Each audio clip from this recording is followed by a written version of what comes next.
Hi guys! It's Dwight Tamayo and welcome back to my channel.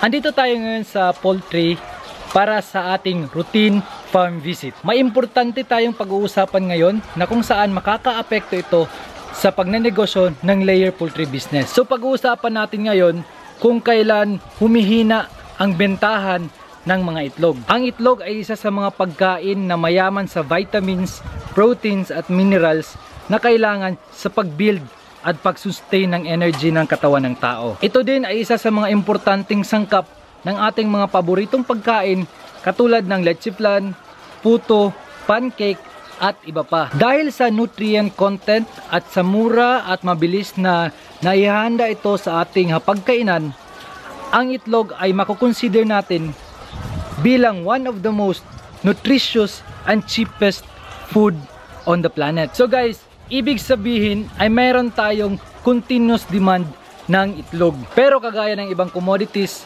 ay may mga panahon na mahina o matumal ang bintahan ng mga itlog. Alamin natin kung kailan ito nangyayari at kung ano-ano ang mga kadahilanan ng pagbaba ng demand ng ating mga binibentang itlog. Ang presyo at bintahan ng itlog ay bumababa sa buwan ng March, April at May. Naobserbahan namin na kapag sumasapit na ang February, ay unti-unti nang bumababa ang sales ng itlog. Isa sa mga nakikita naming dahilan ay ang mga tao ay nagsisave para makabayad sa mga tuition fee ng kanilang mga anak or kapamilya na nag-aaral sa mga colleges at universities.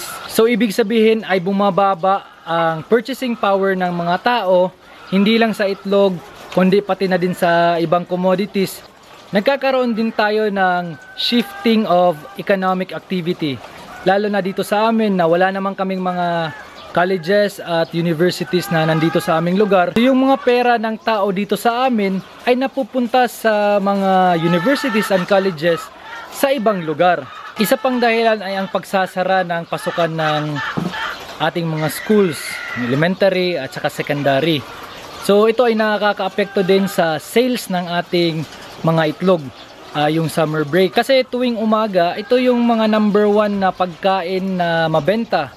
Kasi katulad ng itlog, hotdog at saka tinapay, yan ang mga mabilis lutuin at ihanda para sa mga estudyanteng nagmamadali na makapasok sa school. Ang itlog din ay isa sa mga pangunahing ingredients na ginagamit sa mga street food. So kapag merong break ang school, ay naapektuhan din ang sales ng ating mga street vendors. At kapag naapektuhan ang ating mga street vendors, ay nakakaapekto din ito sa sales ng ating mga binibentang itlog. So yung summer break talaga ng mga paaralan ay direktang nakakaapekto sa sales o bintahan ng ating mga itlog. Since naapektuhan ito ang buong egg industry ng ating bansa, ay nagkakaroon din ito ng chain reaction.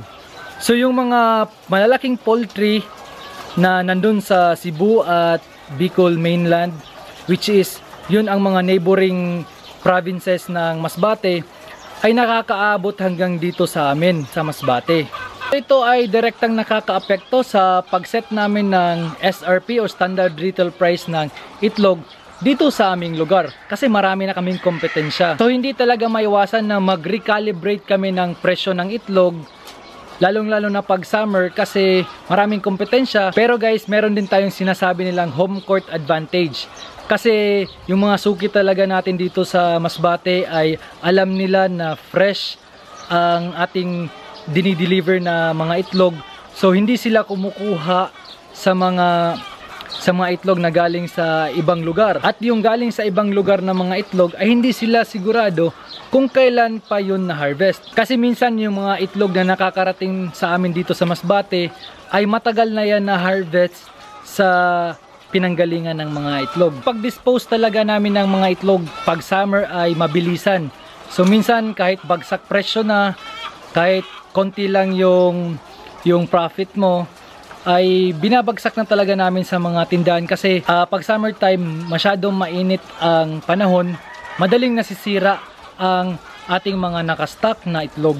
May mga tanong tayo, paano natin ma-handle ang mga ganitong situation na kung saan mababa ang presyo ng mga itlog at mababa din ang demand. Kapag mayroon na kaming stock na 1 week ng harvest namin na hindi pa nabibenta, ay nag-hire ako ng truck at nag-employ din ako ng tao para mag-peddling ng mga itlog. So ito yung paraan ng pagbebenta namin na kung saan ay pumupunta kami sa ibang lugar o sa ibang portion ng Masbate para magbenta ng itlog sa mga tindahan, sari-sari store, sa mga bake shop para lang ma-dispose ang aming mga na-harvest na itlog for 1 week. Pero guys, dapat maging careful tayo dito kasi katulad sa amin meron din kaming mga distributor dito na dapat yung area na na-cover nila o na palagi silang nagdi-distribute ay hindi na natin dapat puntahan o hindi na natin galawin para naman hindi magalit sa atin yung ating mga distributor. At the same time, yung mga itlog natin hindi magkakaroon ng price war. Kasi syempre, pag tayo nagbenta ay medyo mura kumpara sa ating mga distributor kasi papatong na din sila ng presyo sa kanilang mga binibentang itlog na galing sa atin. Pwede din tayo mag-adjust ng ating mga presyo para makakumpit tayo sa mga malalaking poultry na galing sa mga ibang probinsya na bumabagsak ng itlog dito sa atin. Kasi yun nga, may advantage din tayo kasi wala na tayong travel cost papunta dito sa atin. Kaya pwede na natin na kahit konti ibagsak natin yung presyo para mapantayan lang natin yung presyo nila, or kung hindi man natin mapantayan ay maliit lang yung difference ng presyohan natin at sa ibang kompetensya natin tuwing summertime. Pinaka-importante talaga guys ay dapat yung timing ng ating pag-check-in or pagpasok ng sisiyo sa ating poultry o kung kailan tayo bibili ng RTL. So ina-advise ko na kapag sisiyo ang ipasok mo sa poultry, i-timing mo na dapat yung peak ng production niya ay nasa June, July, August or September na para maiwasan mo ang maraming stocks during summertime. At kapag pumasok ka din ng RTL or ready to lay na mga manok, ay dapat nasa June, July, or August, or September na din para hindi ka talaga matambakan or mastakan ng marami ng mga itlog. Isa pang ginagawa namin kapag summertime ay nagka-call out kami or nagpo-pull out kami ng mga kal para makatipid kami sa feed consumption ng mga manok. During summertime, marami ang piyestahan sa mga barangay kaya marami kaming kal na nadidispose. So guys, importante na malaman natin kung kailan mahina ang bentahan at demand ng ating mga itlog para makapag-isip tayo ng maayos, maganda at epektibong strategiya para maiwasan natin ang pagkalugi sa layer poultry business. Guys, kung meron kayong maisasuggest na mas epektibo, mas maganda na paraan para maiwasan natin ang pagkalugi during summertime, ay pwede nyo din i-comment sa comment section down below at para ma-share natin sa ating ibang mga viewers. So guys, maraming salamat sa panonood nyo naman sa video ko. Huwag nyo po kalimutan na i-subscribe ang aking channel sa mga hindi pa nakakapag-subscribe dyan, Dwight Tamayo. At sa mga viewers natin dyan na mahilig sa makeup and beauty tips, huwag nyo rin kalimutan na i-subscribe ang channel ni Tin May Arsenas. At guys, please i-click nyo na yung bell para ma-notify kayo in case meron kaming mga bagong videos. So maraming salamat ulit at sana ay may natutunan naman kayo ngayon. Happy poultry farming! Bye!